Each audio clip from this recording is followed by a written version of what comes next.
Hi, welcome to my channel. My name is Laura and I'm here to provide a cosy corner of the internet where we just hang out and talk about books. Apologies for the unconventional setup right now. I didn't know where to put you and I'm trying to be quick as me and the little doggy are off to get the bus. Something that I want to do with this channel is for us to just hang out and go and get a coffee. And so that is exactly what we're going to do. We're going to hang out and we're going to go and get coffee. My favourite coffee shop in town reopened last week, I think, after being closed for the first few weeks in January. And I'm so ready to go and get a flat white from my favourite coffee shop. Going into town and not being able to go to my favourite coffee shop has been a lot. I don't know how I've made it through, but thankfully we have. Here we are, we have survived.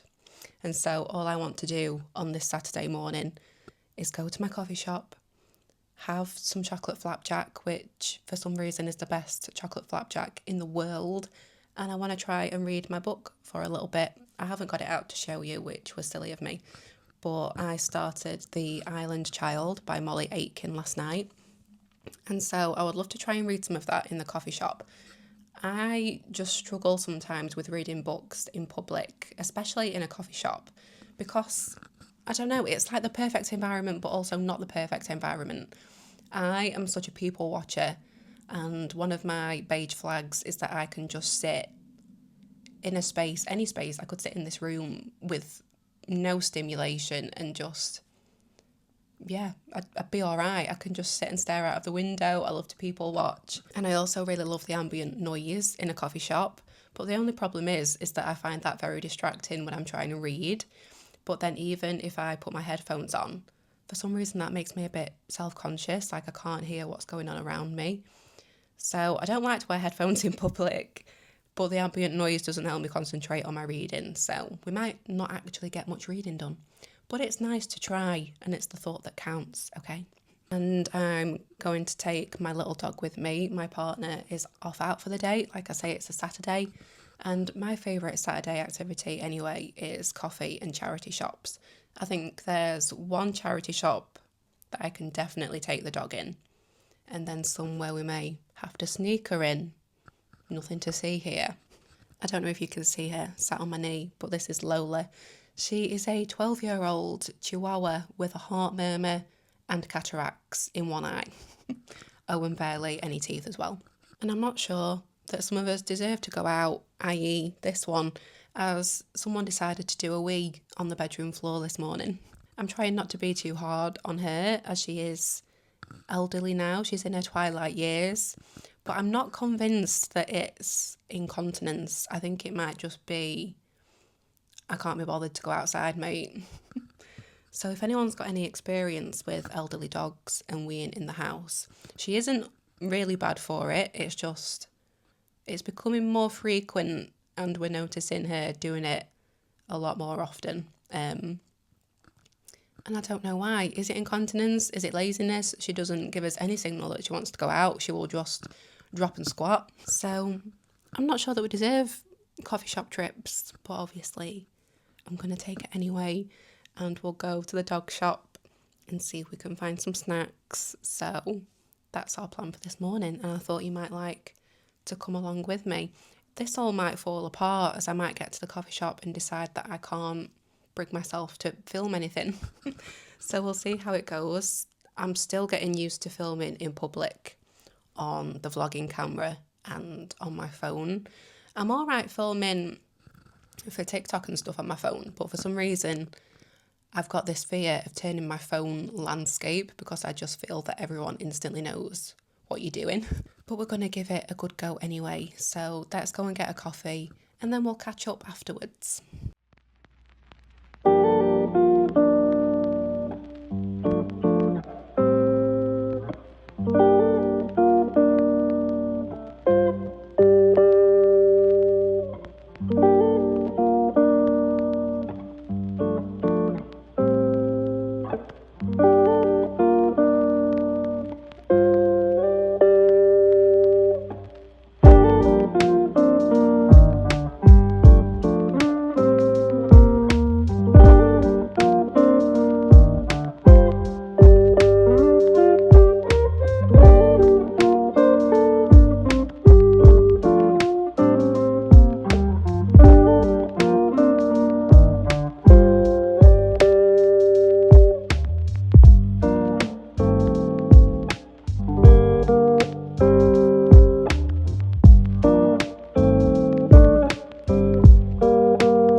that didn't quite go the way that I was hoping it would in terms of filming.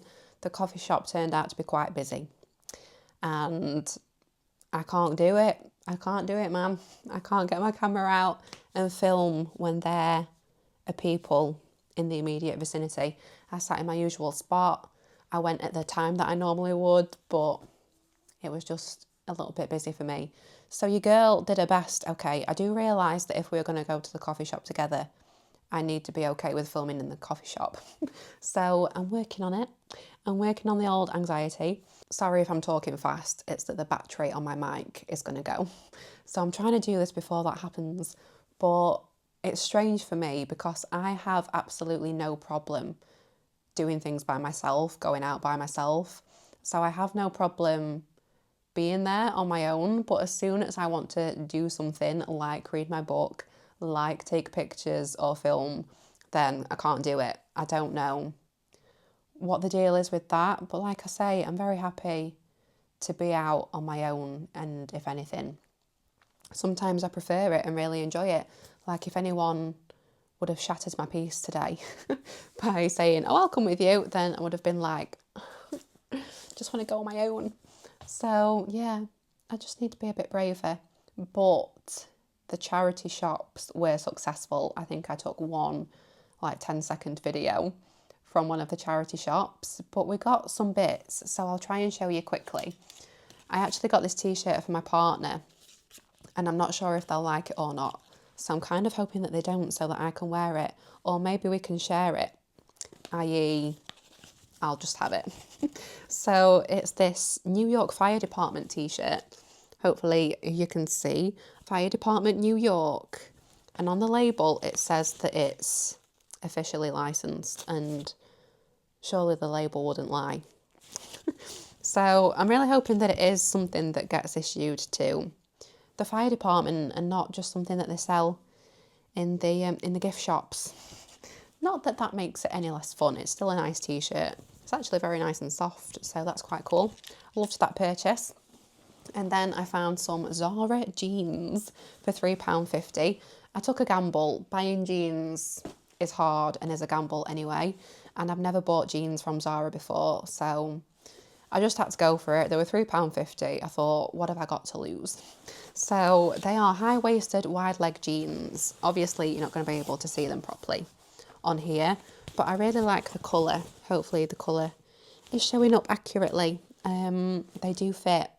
They fit around my waist, but they are really long. I think that is a bit of a problem with wide leg jeans for me. I have not been able to find any that are a nice length and that also fit around the waist.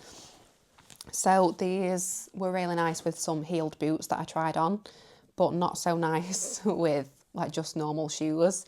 So I think I'm going to save them and wear them to go out so that I can wear my heeled boots. I might also use it as an excuse to get some Doc Martens shoes that I really want. I think they're called Buzz. They're like a little like chunkier platformed shoe, and I thought, maybe that would give me the height that I need. I could also get them adjusted. I know I could probably get them taken up, but I don't know. I don't like to mess with things. So I might just suck it up and wear them as best I can. But I thought they were great for £3.50. And then finally, Oxfam coming up good. I could have bought a couple of things in Oxfam, but I try not to have charity shop blindness. I kind of have to say to myself, do I actually like this, or do I just like it because it's in the charity shop? But I thought that this jumper was a really nice colour for spring. This is from Per Una, which is a range within Marks and Spencer's here in the UK. And I really love Per Una. They kind of have more of like a boho vibe. So everything has a little bit of an edge to it that I think is really fun. And so I really loved this colour. I don't know what material it is. Let me see if I can find out. It's a mix. It is a mix. Cotton, polyamide and wool. So that's basically fine, isn't it? I really liked, I don't know if you can see, like in the middle, it has a bit of a shape to it, a bit of a pattern. And then on the sleeves, it's got buttons, which I thought was really nice. The sizing in M&S is crazy. I don't know if this is older or newer, but this is a size medium, and I'd normally get small if I wanted something like true to size to fit. So I thought, great, it's a size up. So, you know, I'll have a bit of room. It'll be a bit of a chunkier fit. And it's not. It like just fits me. So it's not the oversized comfort that I was looking for, but it's still a really nice colour, and I think it looks really nice with those jeans as well, if I can get them to work. So that was my haul. That was my day. So apologies for not filming much in the coffee shop. I was even too nervous to read my book, but I did get a little bit read, which was nice. So it's been a successful day on the whole. I just need to suck it up and get things filmed. I don't know if there was anything else that I was going to talk to you about. I really want to do a what I've read in January chat, so I think I'll just do a separate video for that. I'm currently reading The Island Child by Molly Aitken, as I said. Molly wrote my favourite bit of historical fiction ever, which was Bright, I Burn. That's about the first woman in Ireland to be convicted of witchcraft. The Island Child, I don't really know how to describe it. I've only just started it, but it's basically about this woman kind of, I guess, like looking back on her life and the island that she grew up on, then moving to the mainland and the relationship with her mother, and then therefore the relationship that she has with her child, and there's like religion in there as well, a little bit of folklore, and I don't know how to describe it. I don't know what it is yet, okay? But I'm reading that and I'm really enjoying it, so that's me. I'm going to keep this short and sweet, and I hope that you're all well. Let me know what you are currently reading, and let's try again next week. There's not been much to film this week. It's been really busy with work and I've not really had any plans, so this is it. This is the reality. I also don't want to do things just for the sake of having something to film, so you're doing what I'm doing, okay? And this week we are doing nothing. And that's just the way that I like it sometimes. So yes, I'll let you go. Let me know what you're currently reading. I hope you're all well, and I will see you next week. Like, comment and subscribe so that you don't miss any more cutting edge content. I'll see you soon. Take care.